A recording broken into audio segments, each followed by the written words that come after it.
Now at 11, a cougar spotted near a local elementary school is giving parents a scare. A suspect is behind bars tonight accusing that random stabbing attack in Old Town. The victim's partner tonight relieved to have some justice. Now that we know where he is, no one else is going to be attacked as Jacob is. Airport security could be getting even tighter, why some flights may ban certain electronics on board. Patients have just been using cannabis like throwing darts at the wall. See how a local family of doctors is helping people around the world by taking the guesswork out of medicating with marijuana. Portland's hot housing market is driving a new trend where a lot of people are moving to escape the high prices. First tonight, family and friends of a man brutally attacked in Old Town are relieved tonight. The suspect is now behind bars. Thank you for joining us. I'm Laurel Porter. And I'm Joe Donlin. Detectives say the local DJ and barber was targeted randomly. He's still in the hospital tonight. KGW's Mike Benner is live outside the Multnomah County Jail. Mike, the suspect was already in jail when detectives tied him to the attack. Yeah, it's pretty wild. He was arrested just hours after that random attack, but for a totally unrelated crime. Now he's charged with attempted murder and assault for allegedly going after a man loved by so many. He has the biggest heart you would ever know. Eric Duncan can't help but get emotional. He's kind. When he talks about his partner Compassionate. of a year and a half. He'll fight for you, just like we're all fighting for him right now. Jacob Schroyer is in the ICU in a medically induced coma, the victim of a vicious attack in the Old Town district. It's so unbelievable. Late Monday night, Schroyer was arriving home to the Pacific Tower Apartments when a man came out of nowhere and stabbed him repeatedly. Detectives are calling it a stranger-on-stranger assault. And yeah, when you have somebody like this out in the community that's doing these random, seemingly hard-to-understand assaults, it's very concerning. Tracking down the suspect was a top priority for law enforcement. If only they knew he was sitting behind bars for most of the week. We're relieved, and we're relieved for the community and for the family and friends of the victim in this case. Sergeant Pete Simpson says officers arrested Michael Lee Williams on Tuesday for an unrelated assault. And listen to this. As deputies were booking him into jail, he assaulted another inmate and had to be restrained. The look of his eyes, if I've ever seen pure evil, that's pure evil. No conscious, just one after another. Pure boredom, attack after attack. Family and friends of Jacob Schroyer are relieved. The man accused of attacking him is now in jail. And now that we know where he is, no one else is going to be attacked as Jacob was. Yeah, as you can imagine, Jacob's medical expenses will be steep. Family and friends are raising money on the crowdfunding website YouCaring. You can find a link to it in our story on KGW.com. Back to you in the studio. Mike, thank you. This just into the newsroom, we've learned of another stabbing. This one happened outside the Nines Hotel in downtown Portland. That's near Pioneer Courthouse Square. Our crew found the sidewalk right in front of the hotel is taped off right now for the investigation. And we just found out the victim is expected to survive. We have an update on the pedestrian hit and killed by a car in North Portland tonight. After being shut down for hours, Martin Luther King Jr. Boulevard is back open near Marine Drive. Police tell us the victim was suffering from traumatic injuries when they got to the crash site. He was taken to the hospital but did not survive. The driver stayed on the scene and talked with police. Officers haven't yet identified the victim. A cougar has been spotted prowling around Troutdale, and it's making some parents very nervous. It's gotten a little too close to an elementary school. That cougar was last seen Sunday. A neighbor snapped this picture of it just before it vaulted over a fence. That's a big cat. When I first saw it, I was pretty surprised. I mean, that's something you would think you'd see at a zoo or something, not like in your backyard, in the front yard. But yeah, I was scared. When we saw someone walking, we called them in, tried to get them in. We didn't want them to get hurt, but yeah, it was pretty scary. It's also crept near Sweetbriar Elementary. The school's had extra people on the playground watching the kids. And one parent tells us she's making sure to walk her son to school. Law enforcement has also been patrolling the area, but they haven't spotted the cougar. If you do run across one, try to stay calm, stand your ground, don't run. And if you can, call 911. It is the final weekend for a traffic alert on I-5. Here is a live look where part of the interstate will close again soon through downtown Portland for repairs. Tonight, crews are working in the northbound lanes from the Markham Bridge to the Fremont Bridge. I-5 will reopen in time for the morning commute on Monday. Investigators say the fire at Rio's Ribs in Northeast Portland was not arson. The owner, Rio Vernado, who also happens to be rapper Snoop Dogg's uncle, put out a message on Facebook saying he believed that fire was intentionally set.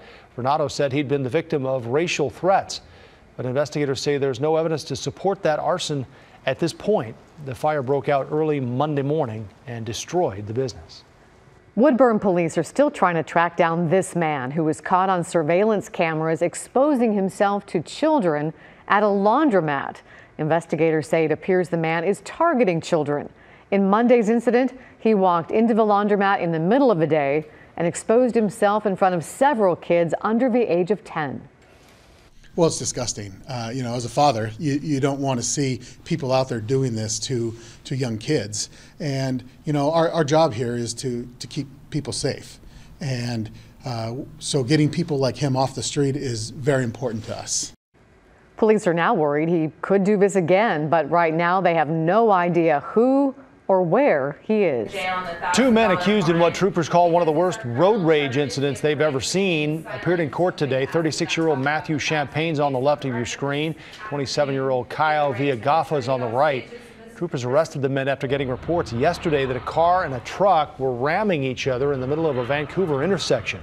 This video shows part of what happened, but investigators think this went on for miles. Despite all the damage, no one was hurt. That is unreal to see. Medical marijuana, it's been around for a long time, but experts say few patients really know how to use it to treat their conditions, and few doctors are trained to help them. KGW's Catherine Cook is live in Tigard at a medical practice that's trying to change that. Catherine? Laurel, Rachel Knox, her sister, and her parents are all doctors. They specialize in cannabis-based treatment here at AC Clinics in Tigard. Now, thanks to a new chatbot, people from all over the world are able to access their wealth of information. We love being involved in this industry, number one, and number two, we all love technology. Dr. Rachel Knox's job is taking the guesswork out of medical cannabis. Patients have just been using cannabis like throwing darts at the wall, hoping that it lands on that bullseye, which is their medical condition, whether it's pain or cancer or anything in between. Something digital marketing pro Rick Backus knows firsthand. His mom, a medical marijuana patient, has multiple sclerosis. So it took us about 10 years to find the right cannabis product, and once she found it, it changed her life. It was amazing. So we don't want people to have to take 10 years to find the answer for whatever their ailment is. We want someone to be able to find it in one conversation with Abby. Abby, the cannabis chatbot. Short for Abby Cannabis. Backus developed Abby as an extension of his California-based website, Weedhorn, a media resource for medical cannabis information. Users can access Abby through Facebook Messenger. Abby allows anybody to access 24/7 and get some of those basic questions answered. Answers Backus reached out to Knox and her Tigard practice to provide. You can come to Abby and ask just very general questions like, what kind of cannabis do I need to treat anxiety? And Abby will talk back to you as though she or he is texting you in response. Knox stresses Abby does not diagnose, just provides information, which she says is badly needed. In cannabis medicine, there's this huge gap between the demand for information on how to use cannabis medicine and the supply. If it's helping people, saving lives, then it's solving a problem and it's free. That's the best thing, is like it doesn't cost anybody anything.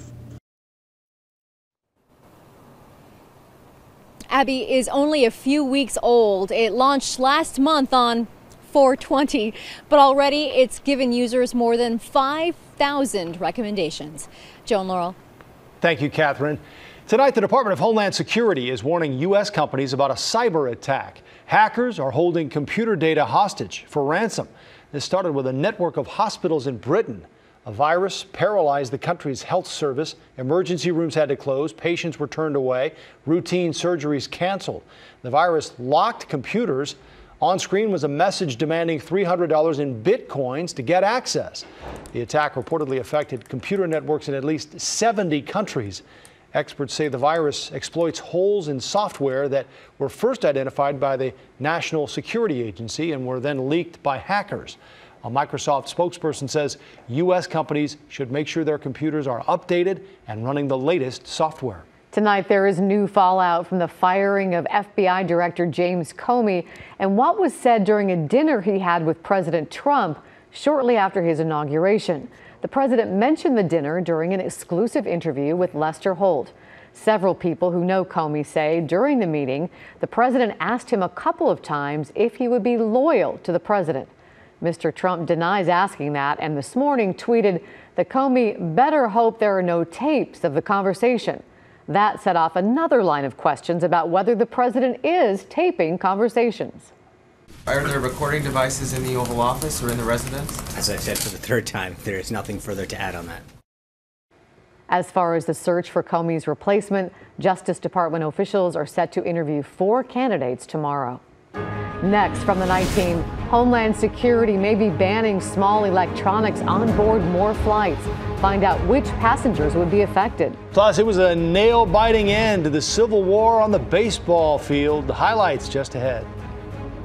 And later, swimmers get a scare when they find out they're surrounded by 15 great white sharks. Well, we seem to be surrounded by showers. We have a new band moving in right now. But the Mother's Day weekend, that's the question. Will we have good weather for Mother's Day or not? We'll answer that for you after the break.